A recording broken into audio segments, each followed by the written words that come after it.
updated information on. So anytime, this should be the basics, really. This is what you should have at the back of your mind anytime you want to conduct a research, that there's something you are trying to build upon. Of course, you're trying to solve a problem, you're trying to bring up new solutions, but there's an existing knowledge that is already on ground. So the second quote I'll be sharing is, research is to see what everyone else has seen and to think what nobody else has thought. So basically, just in reference to the initial quote, there's something everyone has seen before. There's something that is a fact. There's something that is a body of knowledge already existing. So what we are trying to do is, as researchers, we are trying to build upon that. We are trying to get new facts into the knowledge body, into the whatever field you are working upon. We are trying to get new information, updated information as regards a particular topic, a particular concept. So my first slide I'll be sharing is this. So basically, research, from the word research, you can break it out into two. We have read, then we have research. That is, anytime you are having a research, you are trying to search again. You are searching over again. That is, there's something that has been done that you are trying to reevaluate. There's something that has been done that you are trying to reassess. So it's a system of scientific um, endeavor such that you're actually trying to solve a problem in a bid to provide, you're trying to solve a problem in a bid to provide better solutions to whatever it is that is in that space. So for instance, I'm a mental health researcher, for instance. So anytime I'm trying to conduct a research around mental health, what I'm trying to do is that I'm trying to bring new information, new solutions to whatever problems that might be evident, or whatever problem that might be peculiar to the mental health space. So bring in something new. I'm trying to bring in something more interesting, something that could add more value to the lives of people. So that's what research is all about. And research is important for so many reasons. One of the reasons why research is important is for sectoral development. Now, I'm sure quite a number of us might have be familiar with the 10 Sustainable Development Goals. These are the United Nations goals set for the year 2030. So when we do research, we are contributing our own quota towards the achievement of these goals. So, and goal 3 talks about the good health and well-being, which is our core focus for tonight. Of course, there are other fields of research that are available, but as health practitioners, we are focusing on the Sustainable Development Goal 3, which is good health and well-being. So anytime we are doing research, we're actually contributing our own quota towards the achievement of that particular goal. And sectoral development, just as I said earlier, it could also be seen in another light, such that, I tell people that for most of these big companies out there, you notice that most of them have departments known as research and development.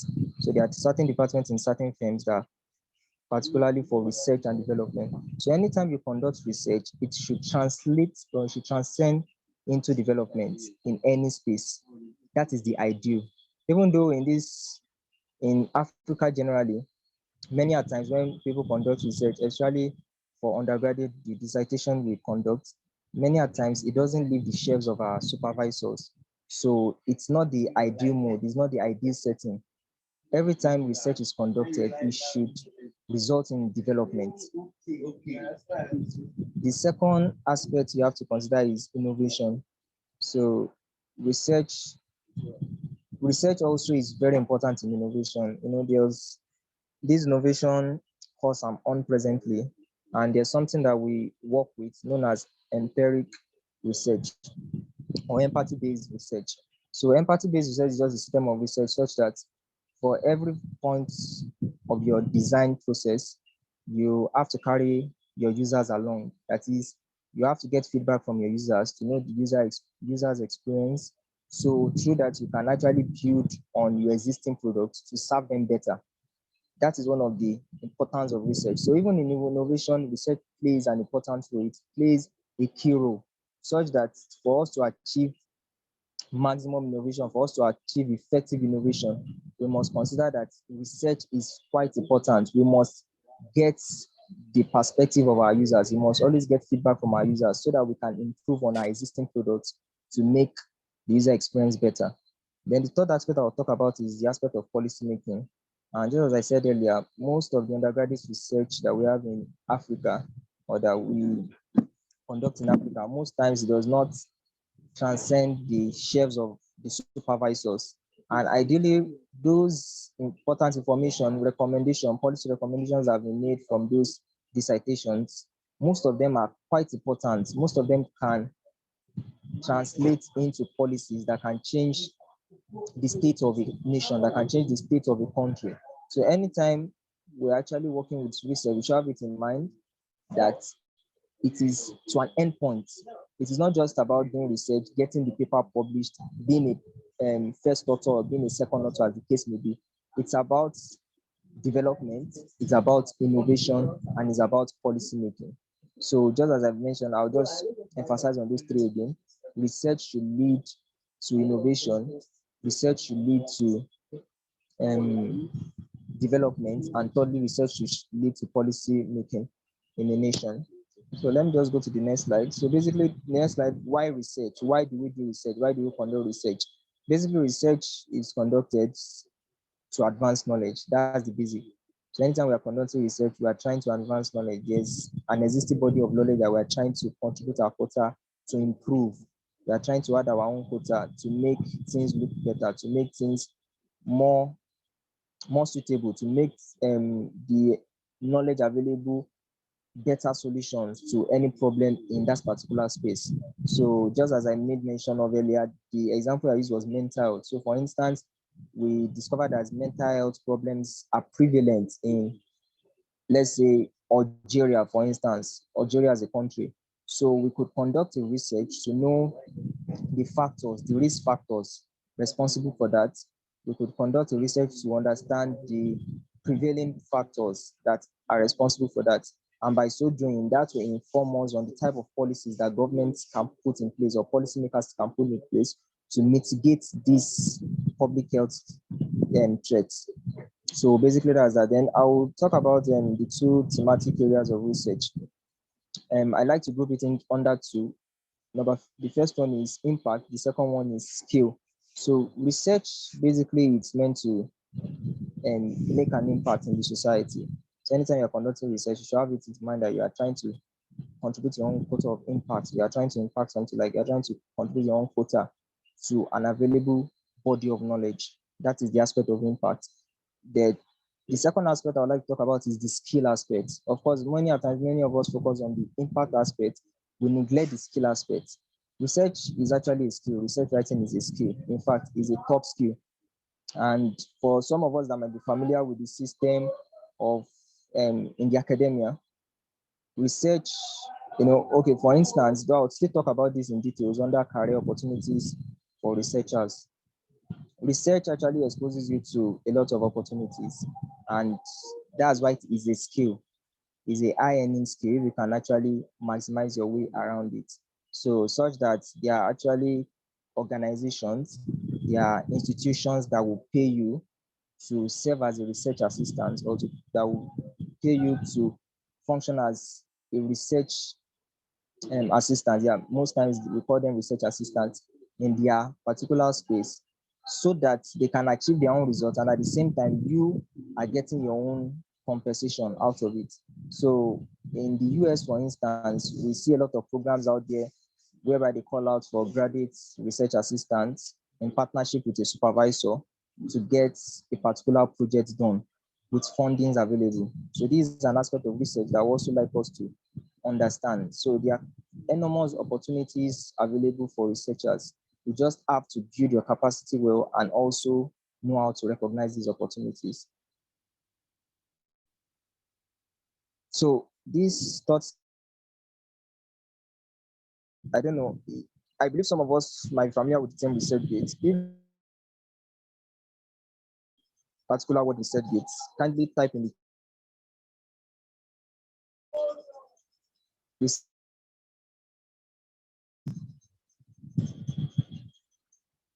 peradventure you've heard about it, peradventure you have an account with research gates.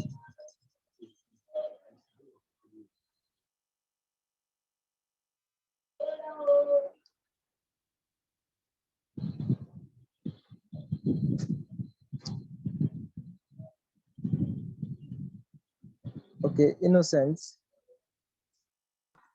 Innocent, Hello. can you hear me? Yeah. Yes, I can. It seems here people are not so familiar with ResearchGate. I was expecting more and I was expecting more responses. Moyinoluwa, Yes? I think I tried to create a ResearchGate account at one point, and they requested the official email account of this university. Yes, Yeah, actually, I will talk that about. was a, that was a problem. I think Okay, that was yes. sometime late last year. Okay, yeah. So I will address that. So basically, ResearchGate is a media platform. Let me put it that way. So the same way we have Facebook, we have ResearchGate is just such platform for researchers basically, and papers. You don't have publications at hand. You can still go ahead to get a ResearchGate account because it's just a way of preparing yourself for what is to come in the future. So it's a way of getting yourself equipped enough, and of course, to even network with fellow researchers or research enthusiasts like yourself. So, and to emphasize on what was mentioned, the idea this guy brought up, the complaint he brought up. So basically, ResearchGate requires you to use your student email to register. I use my student email to register an account, and it's actually pretty easy. The registration is not tedious at all. But I don't know if all institutions, since I'm talking to not just Nigerian students, talking to students from other countries. So I understand that certain institutions might not give you access, or some of you might not have a student mail that is attached to your institution. So for that type of scenario, you might have to make inquiries, maybe at your student affairs section of your school, to see if there's a way in which you can still register, or perhaps you talk to one of your lecturers that might be a member of ResearchGate, or that might have a ResearchGate account, so that they can just put you through how to go about it. But for some of us that are in certain institutions in Nigeria, I know that we have student account and student mail account that is affiliated with our institution. And with that, you can easily register a ResearchGate account. So this is the first assignment I will give out. For as many of you that have an institutional mail, just try to log into the ResearchGate website tonight and try to create an account. Just as I said, you don't have to have any publication at hand. It's a way of preparing yourself for what's to come, and also to even to network with people with similar interests with yours. You can follow people on ResearchGate the same way we follow people on Instagram, on Twitter. You can follow people on ResearchGate and they follow you back. So you get to receive their updates when they post, when they update their profile, and all sort of things. So I'll just like us to start with that. So please, I expect everyone, for as many that have an institutional mail, to open a ResearchGate account tonight or peradventure tomorrow. Thank you. So briefly, we'll be moving to types of research articles. So basically, we have different types of research articles in the research space. So the first one I'll talk about is original article. So original article basically is talking about a type of research that is comprehensive in nature. So okay, Fortune, I can see your question. Please, let's try to reserve all questions to the end of the session. So I will take all questions together so that there won't be obstructions. So basically, original article is a type of research that is comprehensive in nature. So, and most times it follows the IMRAD format. It follows the IMRAD format, and the IMRAD format simply means introduction, methodology, results, and discussion. So it focuses on those four aspects. That is introduction, methodology, results, and discussion. So that's the IMRAD format. And every original article should follow this particular format at every point in time. So original article, another thing about original article I would like you to understand is that original article deal with primary data. And what do I mean by primary data? Primary data is type of data that you collected yourself. That is, you as the research examiner, you are the one who collected the data, you got it yourself, and you analyzed it, you did every necessary thing to get it suitable for presentation. So that's an original article. And the second type of article I'd like to talk about, they are review articles. And most times I try to, you can call them narrative reviews. Yeah. So narrative reviews is also a good term to use. And narrative reviews are just, unlike original articles where you deal with primary data and you work with the emerald formats, most times narrative review is just a summary of an existing knowledge in a field. So for instance, I pick a topic like Ebola in Nigeria. So what I'm trying to do is that I'm trying to collate at random research articles that have been written around Ebola in Nigeria, and I'm trying to, try to summarize what I've gathered from my findings or from those previous papers and providing recommendations to policymakers. So that's just a narrative review. And the best way to identify a narrative review is that a narrative review does not have a strategic or does not have a specific search strategy.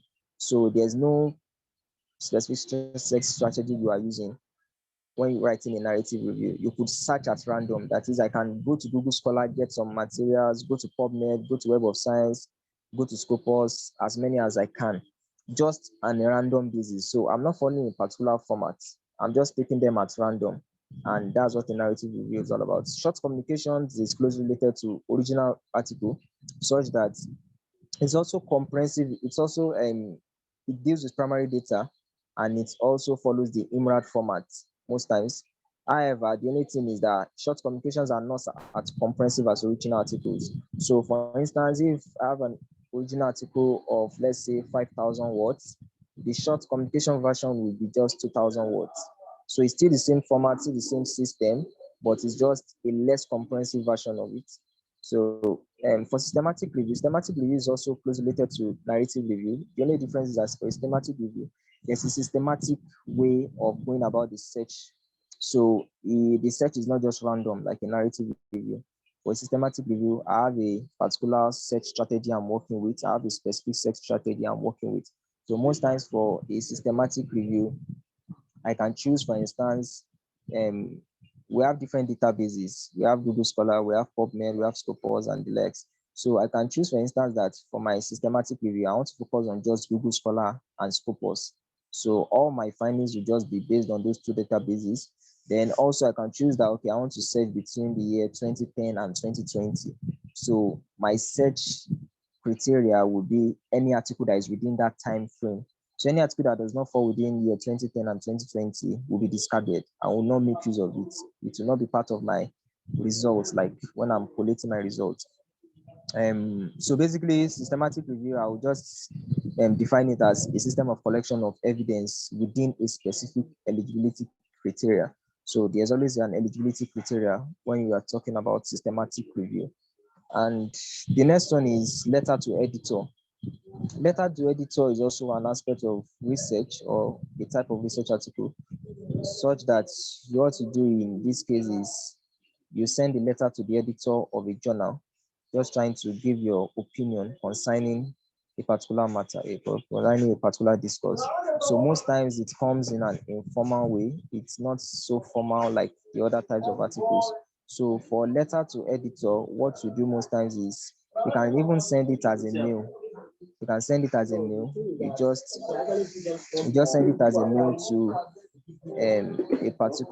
you send it as a mail to the editor of a journal, and they get it published after approval. So it also goes through the normal peer review process that most articles go through and the likes, but it's not as formal as the rest of the research articles that I've mentioned earlier. Then the next one is the commentary. So basically, a commentary is just a comment on a published article or report. So when we are talking about commentaries, we are talking about a comment on something that has been published in the past, something that has been a previous work that has been done. So I'm trying to give a new perspective to it. I'm trying to give my own opinion to it. So that's what a commentary is all about. So it's just a comment. We call it a comment on a published work or a previous work. I think I'll just add this to it. Aside from these 6 types of research articles I've mentioned, there are other types of research articles, but these are the 6 major ones that I feel as a beginner or as a research enthusiast, you should just get yourself familiar with. There are numerous types of research articles that we could always work with, but these are the 6 major ones at every point in time. So once you have an understanding of these 6 major ones, you can always, flow into others as time demands or as situation demands. So for now, let's just stick with these 6. The next aspect I'll talking about is the methodology-based classification. So there's also another. Okay, can you hear me now? Yes, we can. Okay, so there's another aspect called the methodology-based classification. This is the aspect I'll be talking about now. So methodology-based classification is also a way of classifying research, different research studies, but this one is based on the methodology. This one is based on the method used for the study. So the first one is the qualitative research. So when I talk about qualitative research is just trying to talk about a research study that is basically non-numerical and descriptive in nature. So for just from the word qualitative, it deals more with quality. It's not really a function of quantity. It's not a function of numbers. It's a function of quality, how you can describe it. So it uses more of descriptive terms. There is no graphical representation in this type of research. And another thing you must understand about this type of research is that it answers the question why and the question how. So we are more concerned about why something happened, why is this problem so, um why is this problem evident in this part of the world? Why is this problem in this particular country? And how can this problem be solved? How is this problem a concern to us? So it answers the question why and it answers the questions how. That's for a qualitative research. The next one is a quantitative research. A quantitative research basically is numerical in nature and non-descriptive. So most times for quantitative research, we make use of statistical approaches. So because of course we are dealing with numbers, so in the process of data analysis, we have to analyze data. That's why we have to bring in the important in research. So we are not so interested in statistics. Well, I think you don't necessarily have to be an expert at it. So you just have to know basic statistical tools. It will really help in your research. So that's it for approach. So and basically for majorly with graphical representations, tables, graphs, you see pie charts, all those type of graphical representations, they are majorly evident in quantitative studies. And quantitative studies answer the question what, it answers the question where, and it answers the question when. So 3 questions that it answers. It answers the questions what, the question where, and the question when. So the next one is the mixed research. So mixed research basically is a combination or is a mixed study that brings about both qualitative and quantitative. So it brings about both qualitative and quantitative.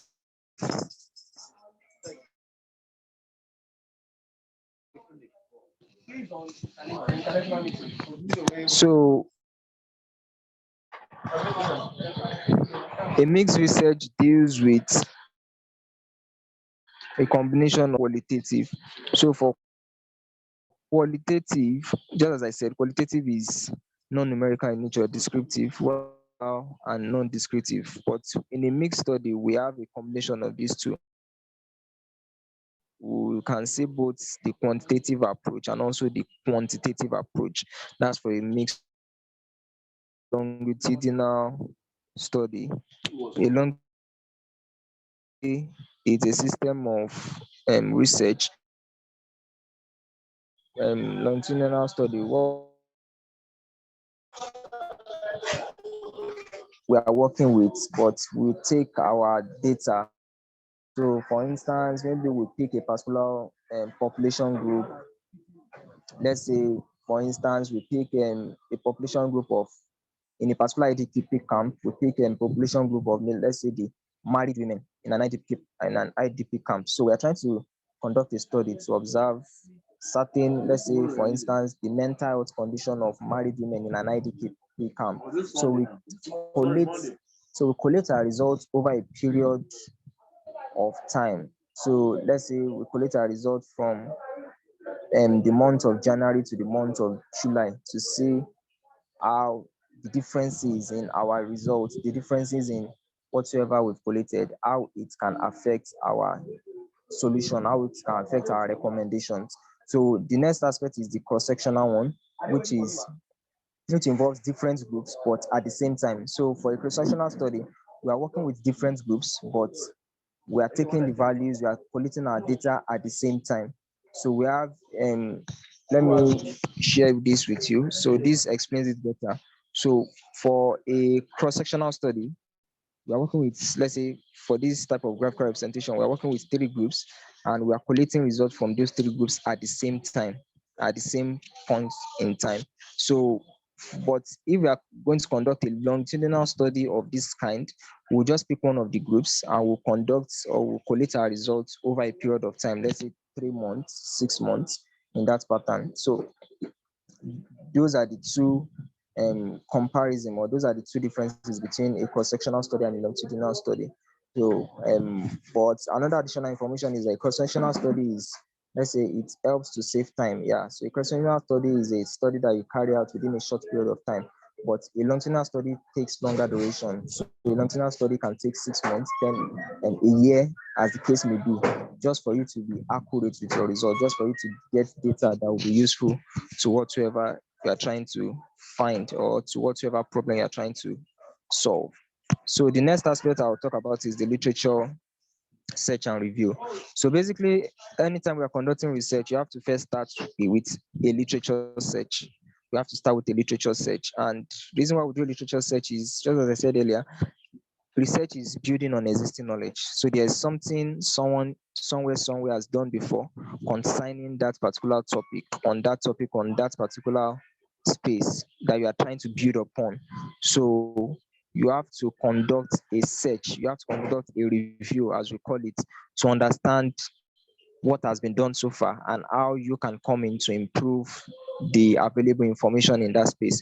So to conduct a good literature search, you have to start by asking questions. You have to create a research question. That is, you have to have a research question. What question are you trying to answer? So research question. And I think the major difference I would like to emphasize on between a research question and an hypothesis is, a research question, in a research question, you are trying to, a research question is trying to set out, or for a research question, you have a question that you are trying to answer. That is, there's a question that your research study has set out to answer. So for instance, let's say my research question is maternal mortality among Nigerians, maternal mortality in Nigeria, for instance. So my research question could be, what's the cause of maternal mortality, or what's the cause of high rates of maternal mortality in Nigeria? That's a research question that my research study is trying to answer. So an hypothesis, on the other hand, is the statement the research study is set to prove. So my hypothesis could be that, okay, maternal mortality in Nigeria is caused as a result of poor, let's say, poor health facilities or poor health infrastructure. That's my hypothesis. So what my research study is trying to do is, my research study will try to prove if my assumption, yeah, in this case, my hypothesis in this case, if my hypothesis is right or wrong. So your hypothesis does not necessarily have to be right, and there's no right or wrong answer in hypothesis. It's just what you feel could be the cause, or what you feel could be the particular underlying factor at hand. So what you're just trying to do is, your research study is trying to give us a perspective, is trying to prove whether what you've believed for a while, whether it is right or it is wrong. So that's what an hypothesis is about. So, and The next thing you have to do once you create a research question is you have to list out your databases that you'll be using. So databases available, there are Google Scholar, we have PubMed, we have Scopus, we have Web of Sciences. There are quite a number of them, numerous, but these are the major ones. As I said, I always mention the major ones. So you have to list out the database that you'll be using for your search. That is, which of them do you think will give you the best results? And the good thing about this database is that many of the articles, it's possible for you, in fact, many at times you find a particular article on more than one database. So it's possible for me to find a particular article on Google Scholar and the same article is on Web of Science and same article is on PubMed. So it's actually based on their indexing. So it's not like as though articles are restricted to particular databases. So it's just like different databases available. You can always have different articles or the same article reflecting in more than one database. And the next aspect you have to look at is the keywords. What are your keywords? From your topic, you can always pick out the keywords for your particular research topic or for your particular research. So just as the example I used earlier, maternal mortality in Nigeria, for instance, if I'm working on maternal mortality in Nigeria, my research keywords will be number one, maternal mortality, and the other one will be Nigeria. Those are my two keywords from that topic. Maternal mortality in Nigeria. We have maternal mortality, then Nigeria. So keywords are just like the the important terms, the important terminologies that reflect from your research topic. So, and we many a times when you are doing a literature search, it's always advisable that you use the Boolean operators in your search. It helps to streamline your search. It helps to give you accurate information, accurate studies that you could use for your literature review. And what are Boolean operators? Boolean operators basically are just, many a times we have and we have or.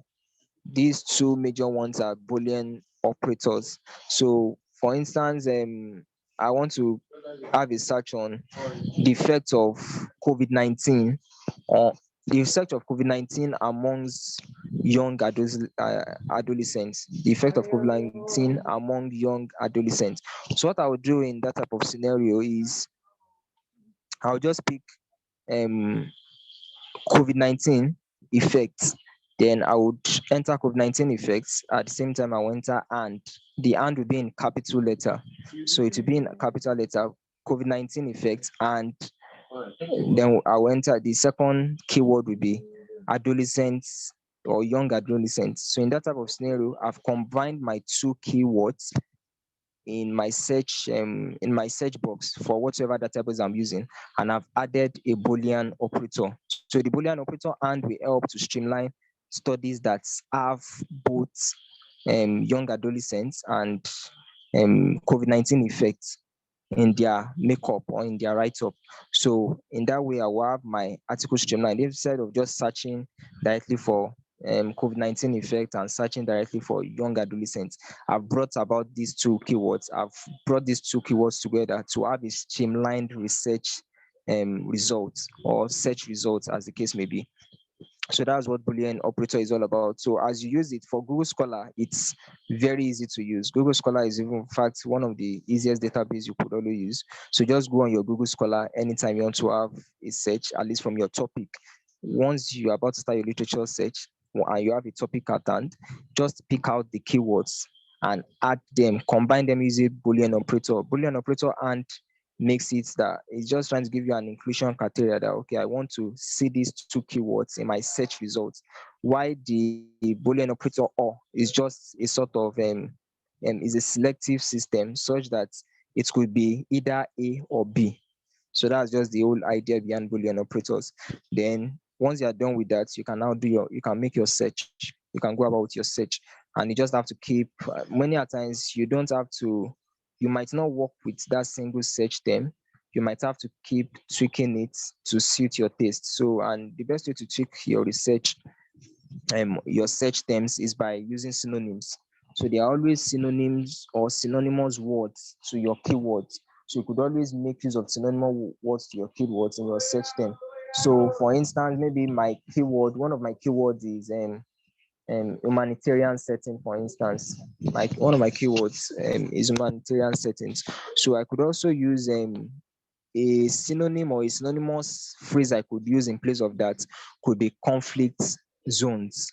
So I could have something like conflict zones in place of humanitarian settings. So in my search time, after I've searched for results that have to do with humanitarian setting, I could also make a search on terms that have to do with conflict zones. So by doing so, I'm telling the search engine and I'm trying to make sure that I get every available result that is around that selected topic or that is around my research topic. Then the next thing I'll talk about is the use of gray literature. In your research study, you don't necessarily have to make use of published papers all the time. I mean, like journal papers and the likes. There are times whereby you might not find sufficient journal papers to back up your research study. So in such instance, you might have to make use of gray literature. And what are gray literature? Gray literature are just literature or they are articles that are not handled or they were not published by the conventional publishing houses or the conventional publishing bodies. So most times when we have gray literatures, we are talking about reports, we are talking about articles that were just published on websites, published on maybe organizations, agencies, by some of these health agencies and the likes. So those articles are gray literature. You can also use them in your research, in your literature review. It's very accepted. It is well accepted. One is from a reputable source, one is from a reputable site. It is very accepted. So the next strategy I would like to talk about when doing your literature search is snowballing.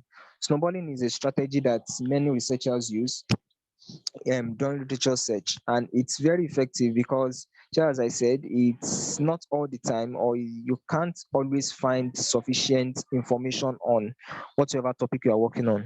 There are some topics that when you pick out, you can find a 1001 literatures that have been conducted around that study. But there are certain studies that when you try to do a search on, you might not find more than 10 relevant articles that you could make use of. So in such scenario, you have to make use of snowballing strategy. So much strategy is just a system of using the reference list of a particular paper that you selected, a particular article that you are reading, and trying to get additional papers from that. So, for instance, I have a particular paper A that I've selected, or that is one of my relevant articles. So, while going through the articles, I'm picking out relevant information that I might use in my literature review composition. I would at the same time just look at the list of references that that particular article has, then try to select other relevant articles that might be useful for me in that particular from that particular article. So I'll just try to get other related articles that have been referenced in that particular paper, and I will include them also in my own paper. I'll include them in my own research study also. So by doing so, an article or a particular topic that I had just 10 relevant papers on a particular database for, before I know it, I have 30 relevant papers already using this snowballing strategy. So the snowballing strategy is very important and it's very useful in research topics that are not so widely or that we don't have sufficient data to back up. The next aspect we'll be taking now is the exercise. So basically, we just take a quick exercise now. I want everyone to tell me the keywords. So you could just type your answer in the chat box. Just tell me the keywords for this particular topic. The topic is responding to COVID-19 in a conflict zone. So what are the keywords? Yeah, you could type your answer in the chat box. Let's do that in 5 minutes. Responding to COVID-19 in a conflict zone. Keywords.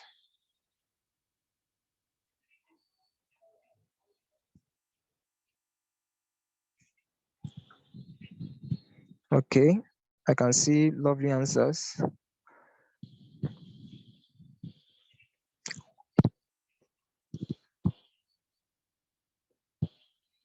Okay, let me give 2 more minutes.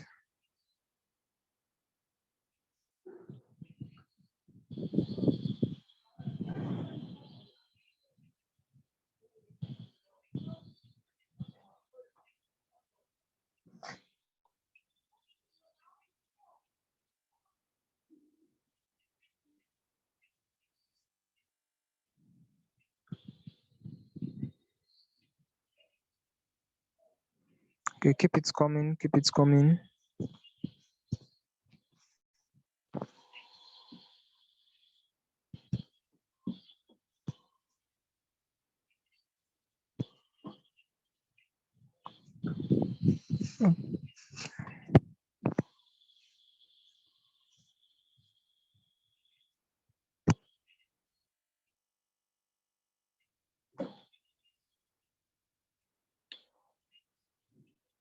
Wow, awesome, awesome, awesome. It shows that quite a number of you are really following.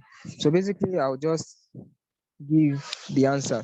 So basically, we have two keywords in this particular topic, responding to COVID-19 in conflict zone. And the two Every time I get keywords, with food, though. and the two, and the two keywords are, the first keyword is COVID-19 response. From responding to COVID-19, we have COVID-19 response. That's the first keyword. The second keyword is conflict zone. So, and based on it's, thanks for the attempt, everyone. And based on the explanation I made earlier, if we are going to make this type of search in any of the databases, let's say Google Scholar, for instance, what you just have to do is pick COVID-19 response, then add the Boolean operator and, so then attach conflict zone. So we have COVID-19 response and conflict zone, and just enter your search. You will get the best possible results around this topic. And just as I said, if peradventure you still want to tweak it, maybe you still feel you could get better results, you could just change it to, let's say, COVID-19 response and humanitarian settings or complex humanitarian settings. So that will also give you some related results that would be of relevance. So that's that. Thanks for the attempts, for everyone that attempted the exercise. So the next aspect we're talking about now is the research writing process. So basically, when it comes to research writing, there's a process that has to be followed. There's a systematic way of going about it. And the first thing you have to understand is you have to understand that you should have a topic. There's a topic you have to work with. There's a topic you have to work with. And that topic can be derived from your problem statements. Anytime you are working on a research, anytime you are conducting research, there should be a problem statement. That's it. There should be a problem you are trying to solve. There should be a problem in the research space that you're trying to provide solutions to. And your topic can always evolve from that. You can always pick out your topic from your problem statement. So once you have your topic sorted, then you can move to your research proposal. And most time research proposal is more useful for dissertations. So dissertations for undergraduates and postgraduate students, you understand what I mean by dissertations. So your research proposal, most times your supervisor requests that you submit a research proposal before you can commence a research. So basically your research proposal is very important. And I'll just list out the components of an appropriate research proposal. So a good research proposal should have a background, then it should have a statement of problem or problem statement, as the case may be. Then it should have research objectives. So objective is just trying to talk about your aims and objective of the study. That is, what are the aims and objective? What are you trying to achieve? Then we talk about the research questions, and I explained research question earlier. So research question, this is just the question that your research study is trying to answer.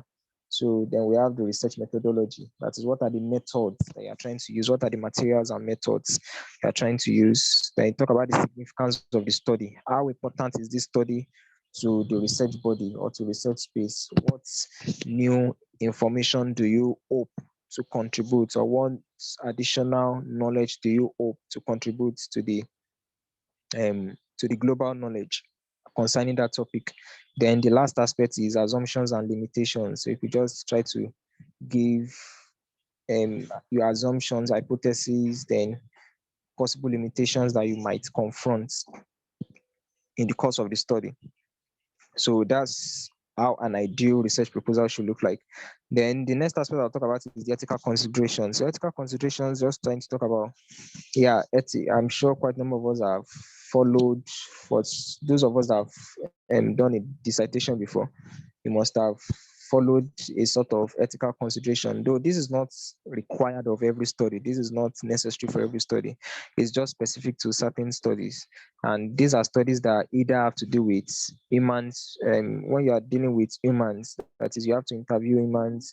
You are trying to get the perspective of people. You are trying to involve human um, species in your particular in any study, you need to get ethical approval, because we have to be sure that you maintain the autonomy and also the confidentiality of whatsoever they are giving. So for instance, if I have to collect data from HIV patients across Southwest Nigeria, for instance, I have to assure those people that whatever information they are supplying to me will not leak out. That is, I won't sell their data, I won't sell their information out to some people out there that could, manipulate or use it to their own advantage. So that's what ethical approval is trying to achieve. It's trying to make sure that autonomy and confidentiality is maintained in any research study. So that's for those that deal with humans, or when you have to do make humans your um when you have to involve humans in your data collection. So another aspect of ethical approval that you have to understand is when you are using animal models. So for instance, if for my research I have to use animal models like lab rats, which is the commonly used one, I have to get ethical approval also, because science believes that as much as humans have their rights, animals also have their rights. So if you are slaughtering lab rats, if you are slaughtering them, or if you are using them for any sort of study, be it slaughtering or even like injecting them with certain substances or certain chemicals, you have to follow there's a protocol you have to follow. That is, you have to follow the ethics. Animals also have they have their rights. There's an ethical protocol to that, and you have to follow that, unless your research would be classified as being known. So that's why ethical approval is meant to be gotten even before you commence your research at all. It's not something you get after your research. No, you have to get it before you even commence the work. So it has, and to get ethical approval is not difficult. If you are getting ethical approval as a student of an institution, let's say undergraduate or postgraduate student, you just have to go through your institution's research institutes. So most times they will always issue, you just have to fill in some details, make some documentations, and they grant the approval. Once the proposal is approved, you can always go ahead with whatever study you want to conduct. And at the end of the whole day, when you are about to get your work published, there will be no issue, because ethical approval is always requested at a point of publication for studies that require that. So it's not something that you can boycott, except you don't want to publish your work. If you really want to publish your work, there's no way you can boycott it. It will be requested of you at the point of publication. So next aspect is literature review, which I've really delved in earlier in the earlier slide. Then the next aspect I'll talk about is the methodology of study. So methodology also, I've touched this briefly. While I talked about different studies, we have the quantitative, we have the qualitative, and we have the mixed study, we have longitudinal, we have cross-sectional. Those are different methodologies that you could use for your study. So the next aspect I would like to emphasize on is make a first draft and edit later. Anytime you're writing your research, anytime you're writing a manuscript, you don't have to make the work perfect at the first attempt. So I can commence a particular research work, and maybe after my first draft, the work is just 50% good, or let's say 40% good. You don't have to feel bad. That's your first draft. You are meant to keep refining until you get the best possible outlook. So I have to make my first draft, then edit later. It does not have to look perfect. It does not have to look so um so catchy. Let me use that word. So it's just something that you should just have something on ground that you could always, refine and make better. That's the aim of research. So it's not rocket science. It's not something you get totally done. Even the best of researchers, this is the same approach they go through.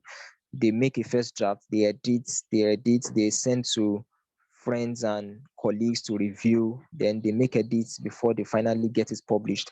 So that's the same pattern or approach I would love for everyone here to adopt. Anytime you are conducting a research, have it in mind that your first drafts cannot be perfect or cannot even be close to perfect.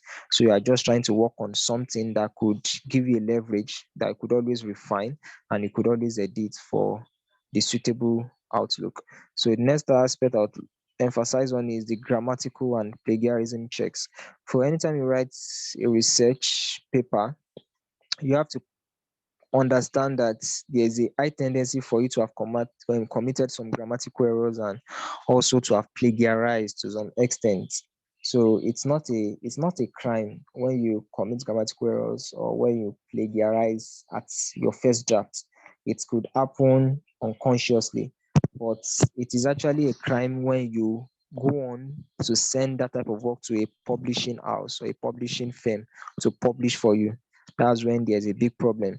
So that's why I recommend that anytime you are done with your research writing, in fact, what I do personally is I take it through grammatical checks. And there are two ways I go about that. I do the Microsoft Word checker. Your Microsoft Word, for those that use laptop for research typing, your Microsoft Word on your laptop will always have a grammatical checker that could help you filter some errors. But that is not sufficient. I will still advise that you take it through Grammarly. Grammarly is a software, is an online software that helps to check for the accuracy of your use of words. Yeah.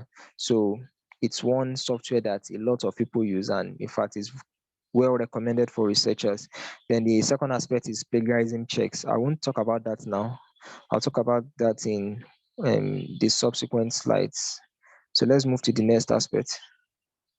Next aspect, component of a research manuscript. So an ideal research manuscript should follow a particular pattern. There's a pattern that should be followed for every research manuscript.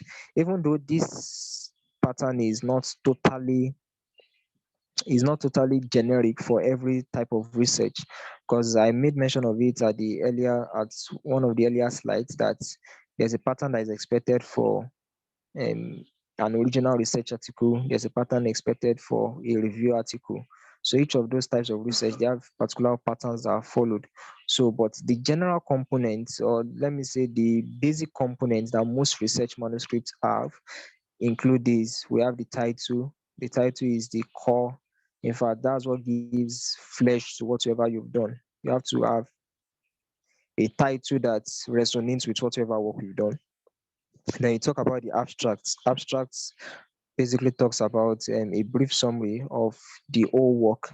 Your abstract is actually not written after your title. You write your abstract after the whole research work has been completed. So the abstract coming second in this list does not mean it's the abstract you write immediately after you have your topic. No, your abstract is something that comes after the whole work has been done. So it's just like a summary of the whole work that someone can just skim through for someone that just wants to have an idea of what you've done.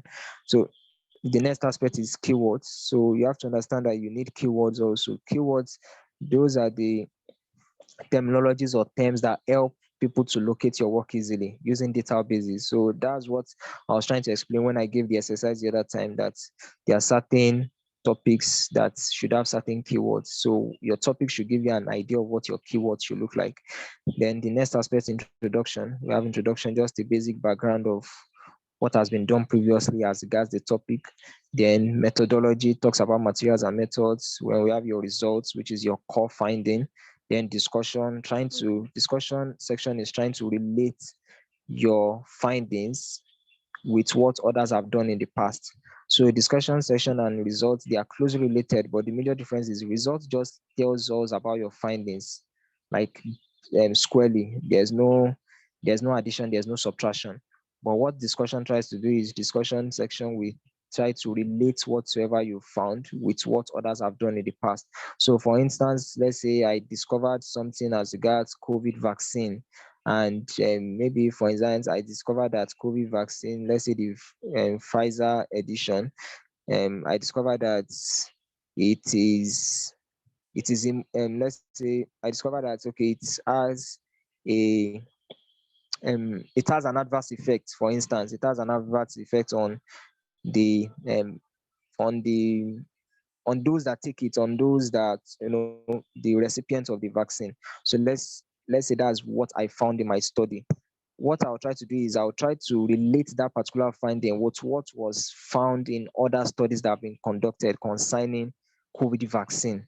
So for instance, let's say someone else in the US discovered that Pfizer vaccine does not have any adverse effects. So I will just try to discuss that my own finding is in antagonistic nature, or my own finding disagrees with whatsoever someone else has found in the US, and I'll try to back up my that type of scenario, I'll try to back up with points. So I can say, okay, my finding disagrees with what someone else found in the US, and that could be as a result of breaking the cold chain.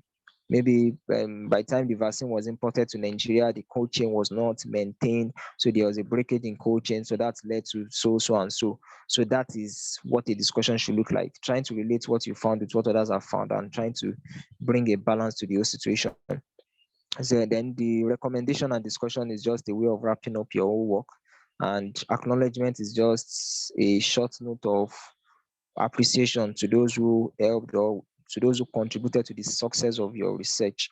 Then the last part is the reference. Reference is just a list of articles or a list of works that you made use of in your writing process. That is a little list of articles and reports that aided your research, that helped your research to look great, that helped your research to be accomplished. So it's just a way of giving honor to whom honor is due. That's the terminology that we use in the research space. So the next aspect I'll talk about briefly, I'm running out of time, is referencing style. So referencing style basically talks about the style or the system of referencing you are using, like that, or that you choose to use for your particular research work. But referencing style, it's not always dependent on you. In fact, you don't have the leverage, or you don't have the liberty to choose your referencing style, especially if you want to get your work published. So for institutional works like dissertation, there's always a referencing style that your institution adopts, that every institution adopts.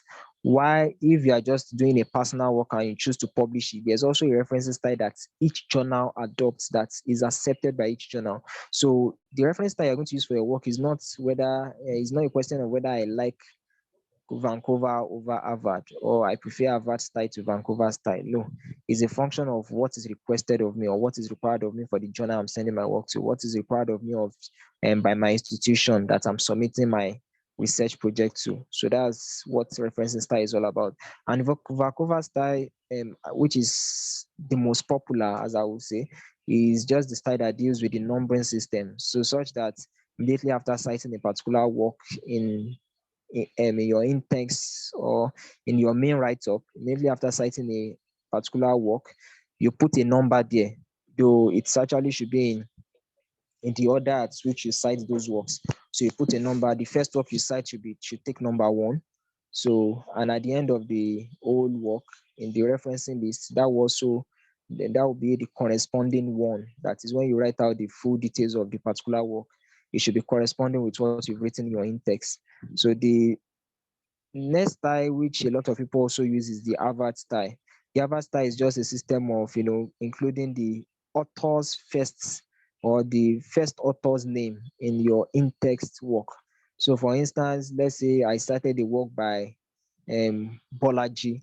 Let's say Bolaji is the name of the first author of one of the works I cited. So if I want to make that type of reference available in text, what I'll do is I would actually, Bolaji was not the only one that wrote the paper or that conducted the study. What I'll put is Bolaji et al. Then I'll put the year. Let's say Bolaji et al. 2021. I'm just trying to give us, what I'm trying to say is that, okay, this particular statement was derived from the study that Bolaji conducted in the year 2021. So that's for Harvard style. And at the end of the whole write-up, what Harvard style will not list with numbers. You have to list in alphabetical order. That is from A to Z. So you have to list in alphabetical order. That's for the Harvard style. The other styles like API, Chicago, MLA, but those ones are not really so common. There are few journals that request for those ones. So you can just, for now, just stick with the Vancouver style and the Harvard style. Once you are familiar with the Vancouver style and the Harvard style, you can always maneuver your way around others as time or as the need might come. So the next thing I'll talk about is plagiarism. Yes, plagiarism. I had to dedicate a special segment for this because it's an important topic in the research space. Plagiarism is a great crime in the research world. In fact, it can cost you your reputation as a researcher. It can really cost you a lot. In fact, there are study shows that there are persons that have plagiarized in the past, and as a result of that, they lost their jobs. I mean, institutional jobs now. And let's say research institute, or let's say the normal college setting. So it's actually a great offense in the research space, plagiarism. That's why I would like to emphasize, please, as much as possible, don't plagiarize. I know that in most schools or in most settings in the African society, when it comes to undergraduate research, a lot of students plagiarize. In fact, that's the norm, because in a bid, majorly, let's say, because of two things, because most of them are just getting exposed to research for the first time, and number two, there is no proper orientation as to regards how research should be carried out. So a lot of people just plagiarize that, let's just get this thing done and get the certificate out of the school. But ideally, that should not be the system. You should follow the normal research ethics. Plagiarism is a great crime in the research space, and I love this quote by Wilson Misnen, which says, if you steal from one author, it is called plagiarism. But if you steal from many authors, it is called research. So the whole essence of research is actually to get information from different sources, and as much as possible to give honor to whom honor is due. That is, make acknowledgement of these persons after their work has been cited. It's not as though you make it, anytime you don't reference your work, you are trying to give the impression that you own all the ideas that have been used in your research work, on your research rights, or in your manuscript that you've written, which is not so. It's not possible for you to write a whole manuscript and every idea there it's yours. There's something that you must have derived, or you must have gotten from other authors or from previous studies. So plagiarism should be avoided as much as possible. So, and the best way to avoid plagiarism is by citing correct plagiarism checkers. There are a lot of plagiarism checkers out there. And in fact, no journal will accept, no reputable journal, okay, let me put it that way, no reputable journal will accept your work if it is not totally or closely free from plagiarism. Even though most journals still accept some limits to your plagiarism, most journals still accept 10 to 15%. Yes, most journals still accept 10 to 15%. So, but it is expected as much as possible you avoid plagiarism. If I tell people that once you take a work through plagiarism checker, try to make sure that the plagiarism checker you are using, try to make sure that it's 100% unique. That is, try to make sure that at least there is no element of plagiarism in your work when you take it to plagiarism checker. And the reason being that the plagiarism checker you will use for your own check might be different from the one the journal will use to check your work. So if peradventure the one journal will use to check your work is a stronger version than yours, so if yours detects 10%, the one the journal will use might detect 20%, and 20% to that journal is already a field work. In fact, they will just reject it straight up. So it's advisable that you just make sure that as much as possible you have 0%, or let's say as little as 5% when you take your work through plagiarism checker. And the tools you can use for this easily, we have the small SEO tools, we have Turnitin. These are the two major ones I will always recommend. So of course there are other types that you could also make use of, but at least these two you could work with them for now. So just as I said earlier, try as much as possible to avoid plagiarism. It is a great crime in the research space. In fact, there are cases whereby research work have been published. I mean, it beats the publishing system. It's got published, and maybe after some years, such work was, maybe an issue came up on such work, and it was discovered that some aspect of the work was plagiarized. Such work would be revoked.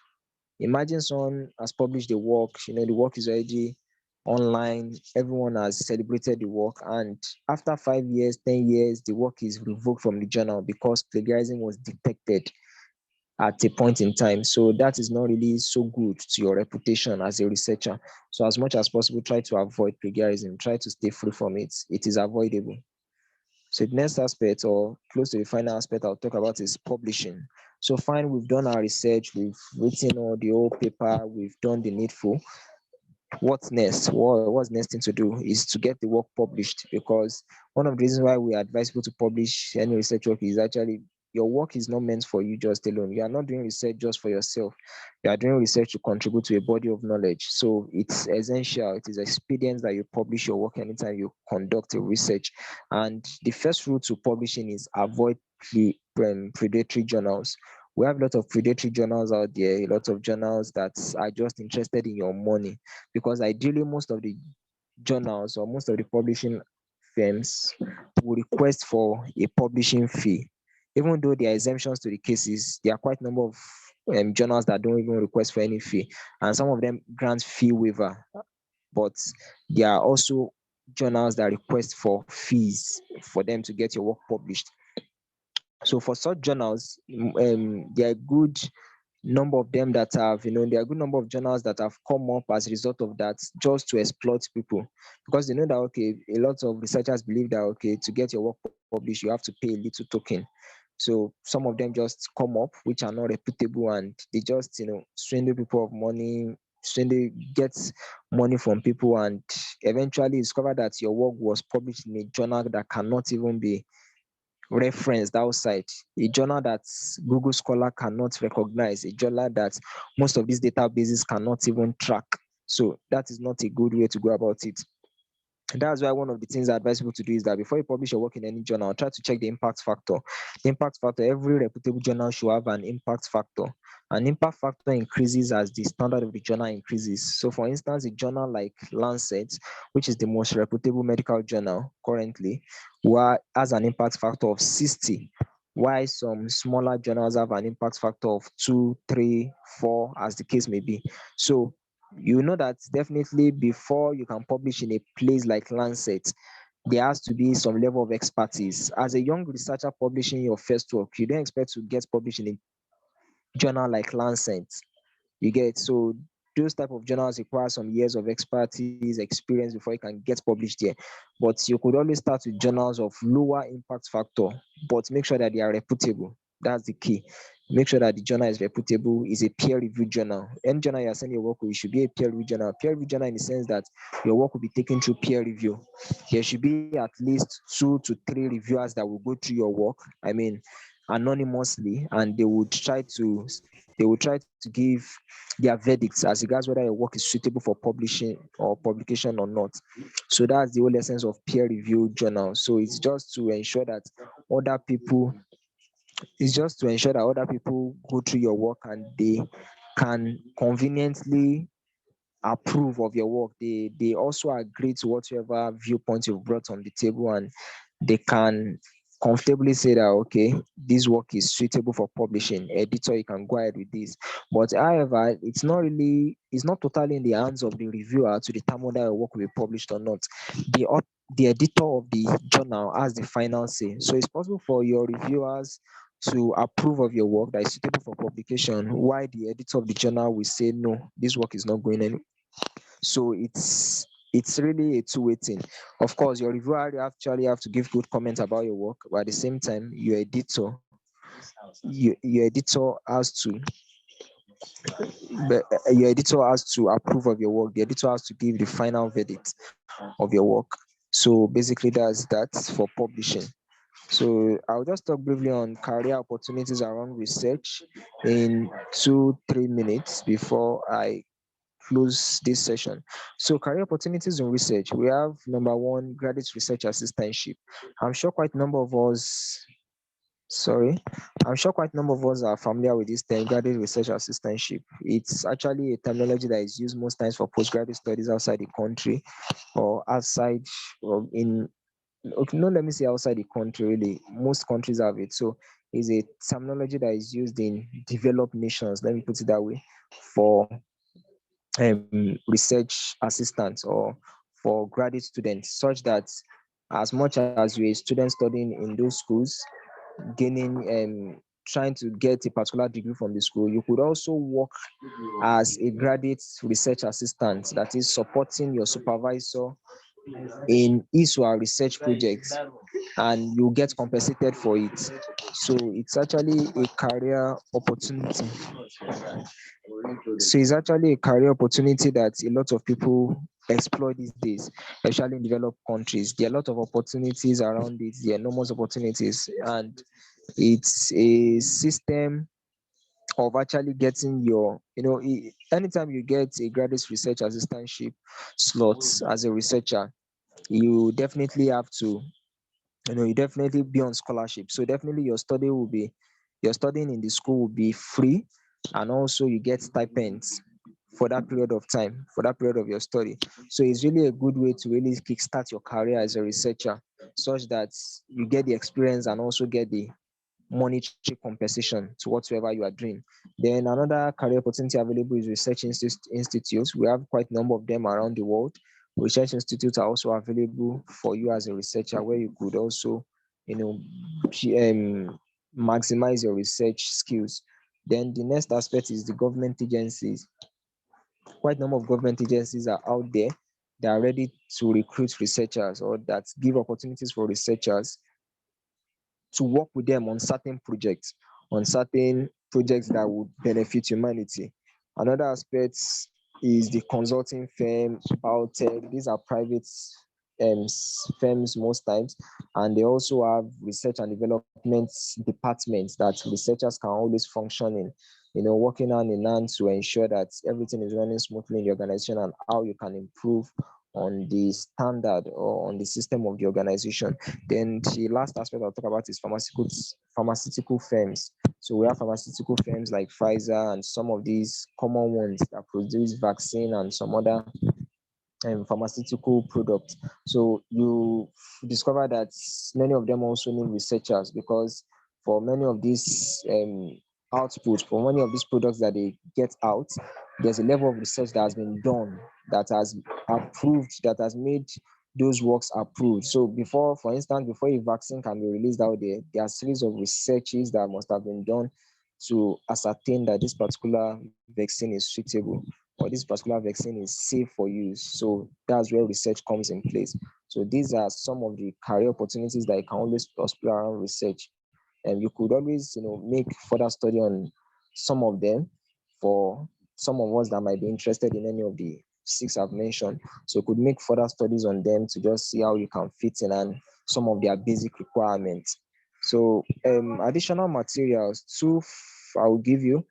The first one is by Auto AID, and Auto AID, this particular course is a course on research and grant proposal writing.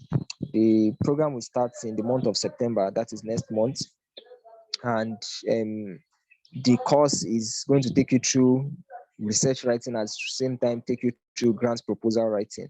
So it's actually, because as a researcher, it's not just about you writing research, you have to get funding for whatever work you are doing. That's what makes you a complete researcher. So it's not just about having the passion, it's not just about having the understanding of research. It's also suitable if you could get grants, if you could get funding for whatever work you want to do. It will make research more interesting to you.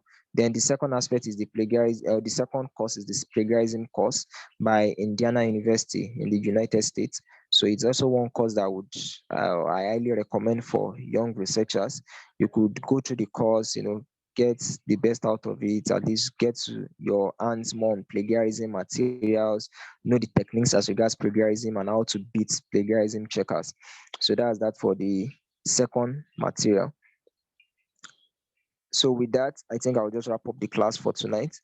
Thank you for the time. Thank you for listening. I can take questions now in the next 9 minutes. So thank you, sir.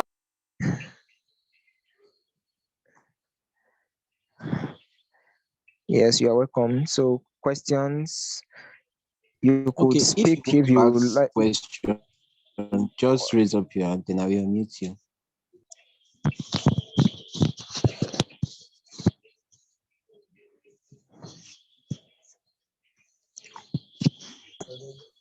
Okay, thank you,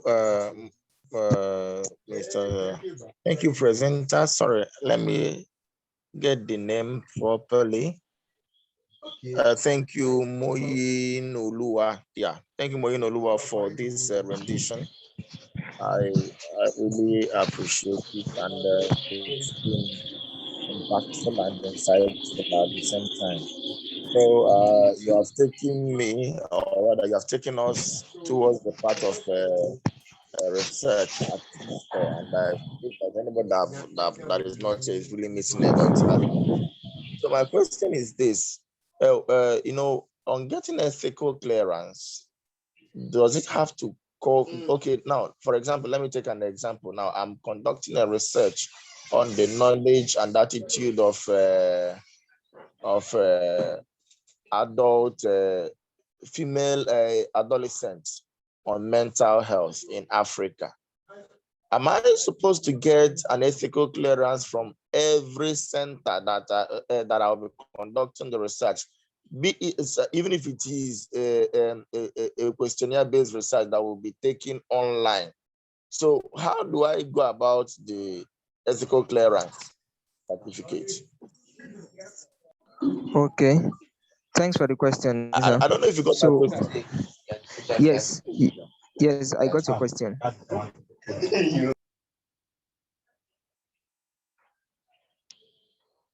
Hello, can you hear me? I can hear you. I can hear you. Thank you. Yes, I got your question. Yeah, so basically the way it works is anytime you're working with human subjects for your research, probably you're getting their information through questionnaires or any source of tool or any method, as the case may be. It is expected that you actually get ethical approval.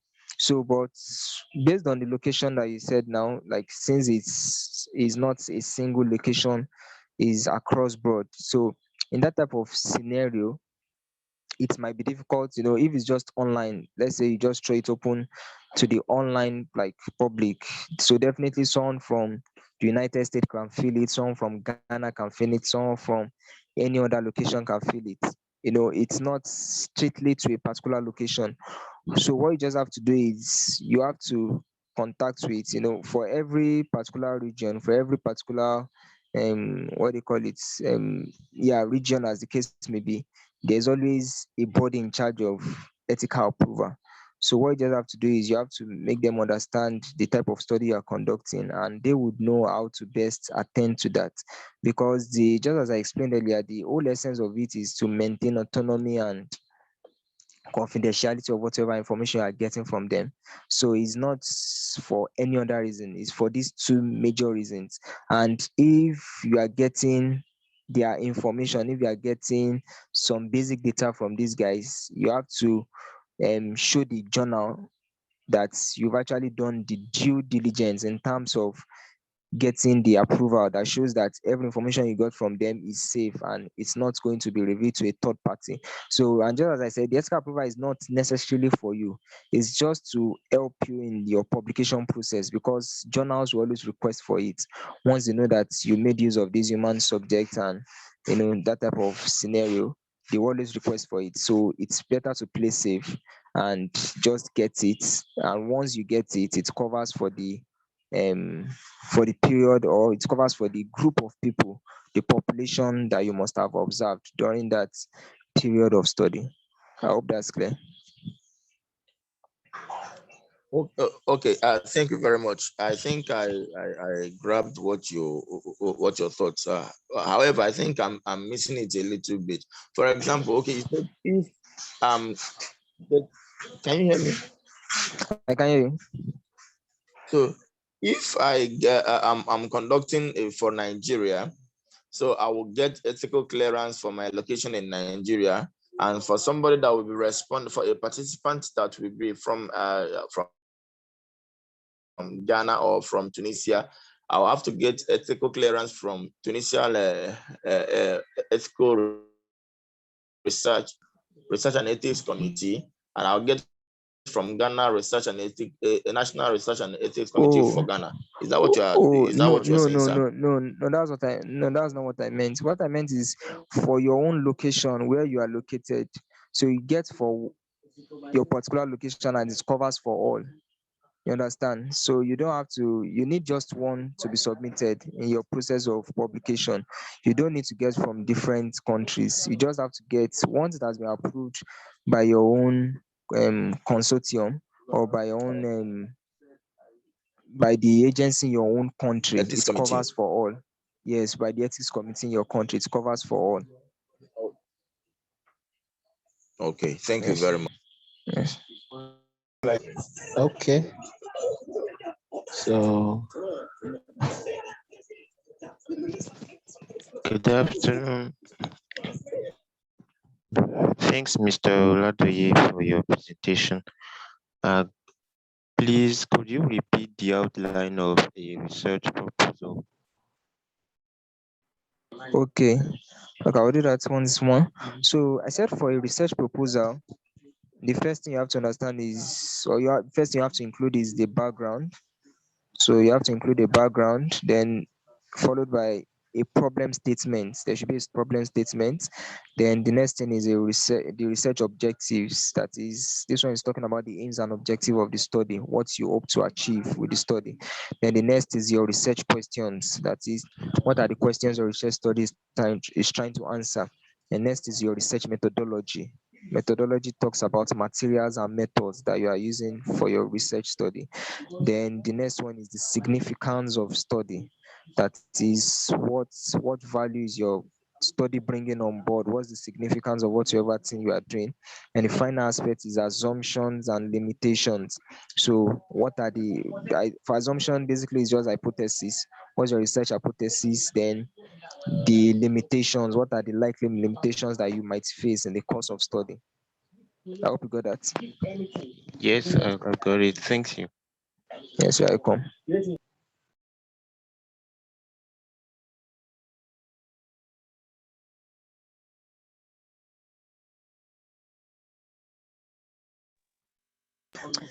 Okay, I think Okay, I good could say evening. good evening. Good evening. I have two questions. The first one is, can you clarify the difference between a proposal, dissertation, and a manuscript? And that's my first question. And then the second is, are there any journals like undergraduates themselves can publish their research freely, or like is research like there's no demarcation? If I want to publish research now as an undergraduate student, I'll still publish in the same journal a skilled, like a professor, a professional is publishing? Like in Nigeria, are there any journals that are undergraduate specific, or is it free game, like for anyone can publish anywhere? Thank you. Okay, so I will start with the first question. Your first question is as regards dissertation and what's the other thing you mentioned? Proposal, dissertation, and a manuscript. Is there Okay, like, can you differentiate between the three? okay. So a proposal basically is just what you submit. A research proposal is what you submit before you commence a dissertation. So a dissertation is what is expected of you to before you can complete a degree in a particular institution. So for instance, undergraduate, you have to complete a dissertation.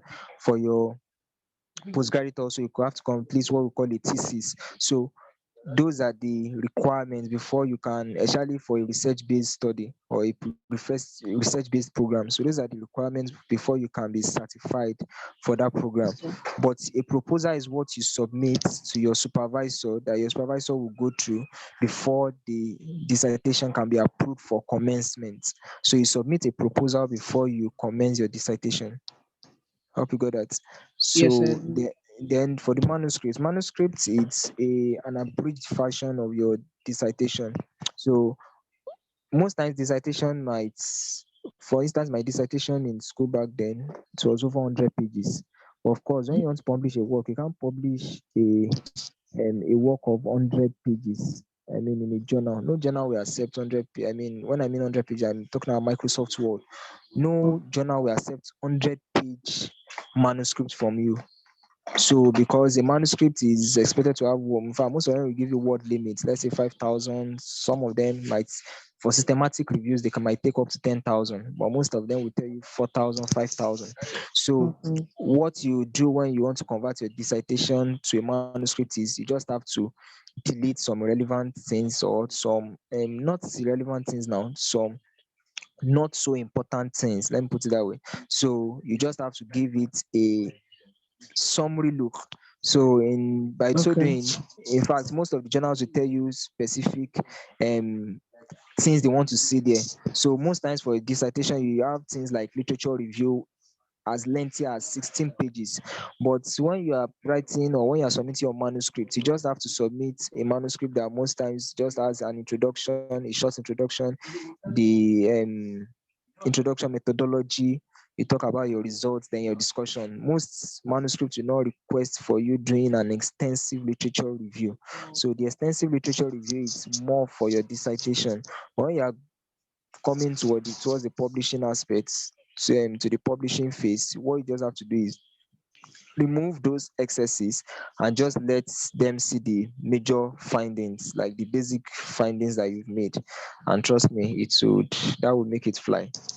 Okay, so can I clarify? That means a dissertation is like that stuff PhD students do. Is that what you're Yes. saying? Like, okay. Then the manuscript is what they publish in the journal. Yeah, exactly. Basically. So Okay. so for every dissertation you have, you can't submit it in that format or in that form to a journal. You just have to scale it down to something smaller before you can publish. All right. Yeah. So then to your next, okay. Yeah. I was going to say then the second question.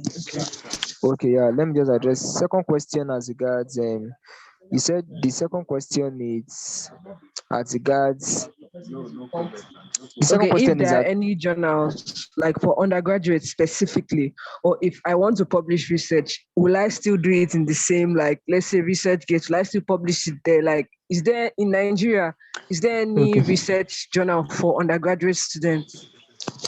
okay, for Nigeria and even across the world, there's no specific, we don't have specific journals for students. Like most times they don't segregate it that, okay, this one is for students, this one is for graduates. You have journals just out there for researchers. So, but as a student researcher, you can get your work published in a journal that's in the same journal that your lecturers get published in. But what I was just trying to explain the other time while I mentioned impact factor is that based on your level of expertise, there are certain journals that your work might not fly, your work might not get into because of their standard. So based on the standard of the journal, they require a high quality work.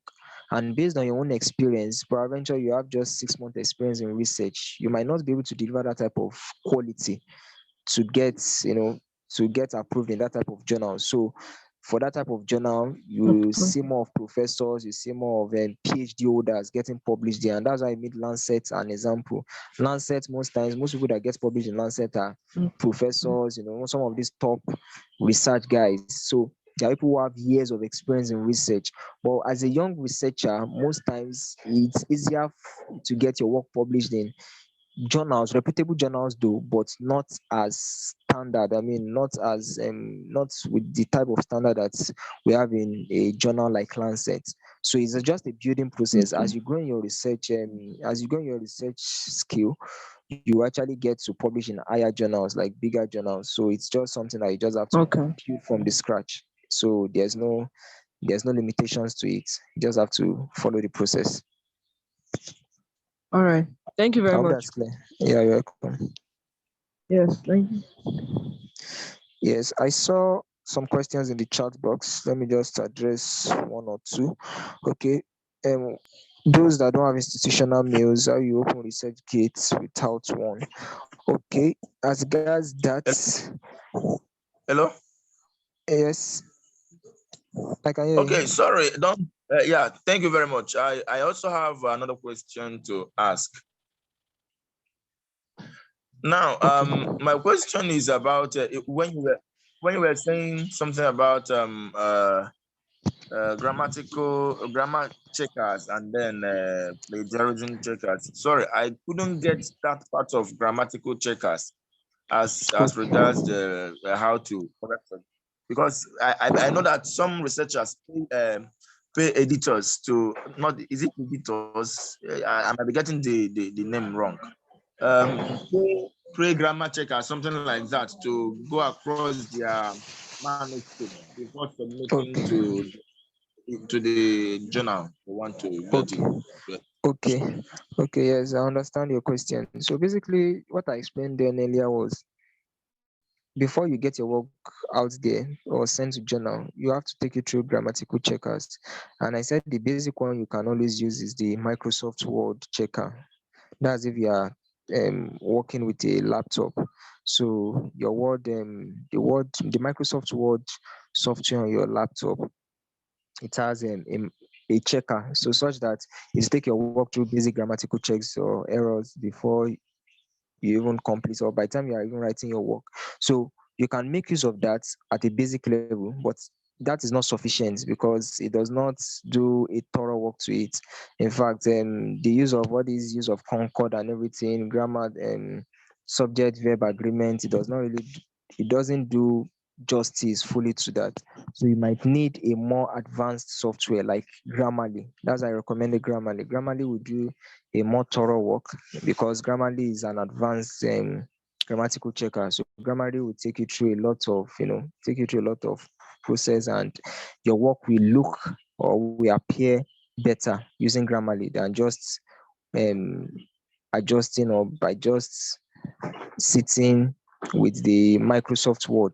So what I would just recommend for you is start with the Microsoft Word. Once your work is done, take you through the Microsoft Word checker.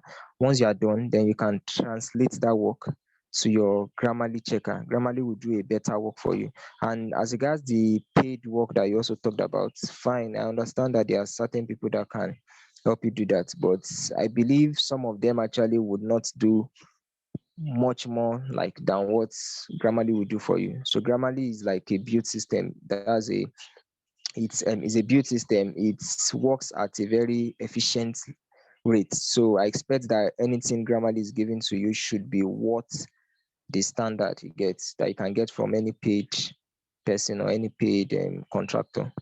I hope you got that. Please, Thank maybe you you should very just much. ask one Thank you. or Yes, two thank more you very much. questions so that we can wrap up for the night. Then you can probably answer the many questions on Telegram. Okay, no problem. Yeah. Just one more question. Okay. Is there anyone that would love to ask question? I should just pick one from the chat box. Someone just sent a question to the chat box. I think you can just Okay. respond. Okay. Are there free journals where young researchers can publish their work without any cost? As most we medical students have no enough funds to support publishing process, and most of undergraduate works are not funded. Yeah. Okay. Yes. As regards this, there are quite a number of journals out there that you don't have to pay. The way most of those journals work is most of them they have what we call the subscription-based system and the free system. So anytime you publish work on some of those journals, what will happen is for anyone to access your work, once your work is published, that is, if you publish on such journals for free, such individuals to pay. That is, it's only subscribers on their platform that will be able to access your work.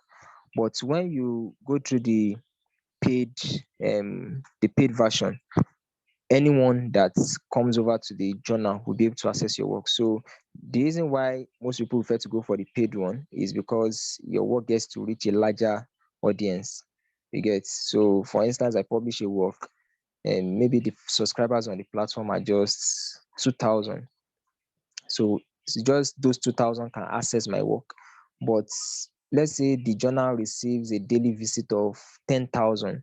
So if my work is under the paid program, those 10,000 people will be able to access my work. That is, I've paid for their access. You get, I've paid for the access. But by just going through the free system, it's only people who are subscribed on the journals platform that will be able to access it. That's just for some journals. We also have some journals that, in fact, they don't have any paid system. Everything on the journal is free. That is, you have free access to all their articles, to all their papers. So those ones are also available, and those ones, some of them are reputable. I always make emphasis on the word reputable journals because we have a lot of not too good journals out there. We have a lot of predatory journals. So you must make sure that any work you are sending to a journal, you've made your findings on the particular journal to be sure that you are not just wasting your time. Because if such journal publish your work, trust me, the work will not be relevant to the academic world. And in fact, putting such work on your CV will be a waste of time because no one will really be able to track your work with any any of these major databases. So what I would just recommend is, as much as you are looking for free journals, make sure that you do your findings. There are quite a number of them out there. If you, well, maybe after the class, you could contact me. I could give you a list of some of them that quite a number of medical students, quite a number of medical students that I know have gotten published on. So there are quite a number of them out there. You could always make use of them. You don't have to look for the paid ones. I hope that's clear. Okay. Okay. Moyinoluwa, Yes. you were about to talk about opening a ResearchGate account without institutional email. I don't know if you can Yes. throw more light on it. Okay, yeah. So just as I said earlier, opening a ResearchGate account will require you to have an institutional mail. But as regards those that don't have an institutional mail, maybe based on your institution and all, what I would suggest, or just as I said, what I would suggest is try to reach out to your school's student affairs board. Let them know your intentions as a student, that okay, you like to join a particular research body and you need a student mail from the institution. I believe some of them might have a way around it where you can gain access through your institution to such platform. To the ResearchGate platform.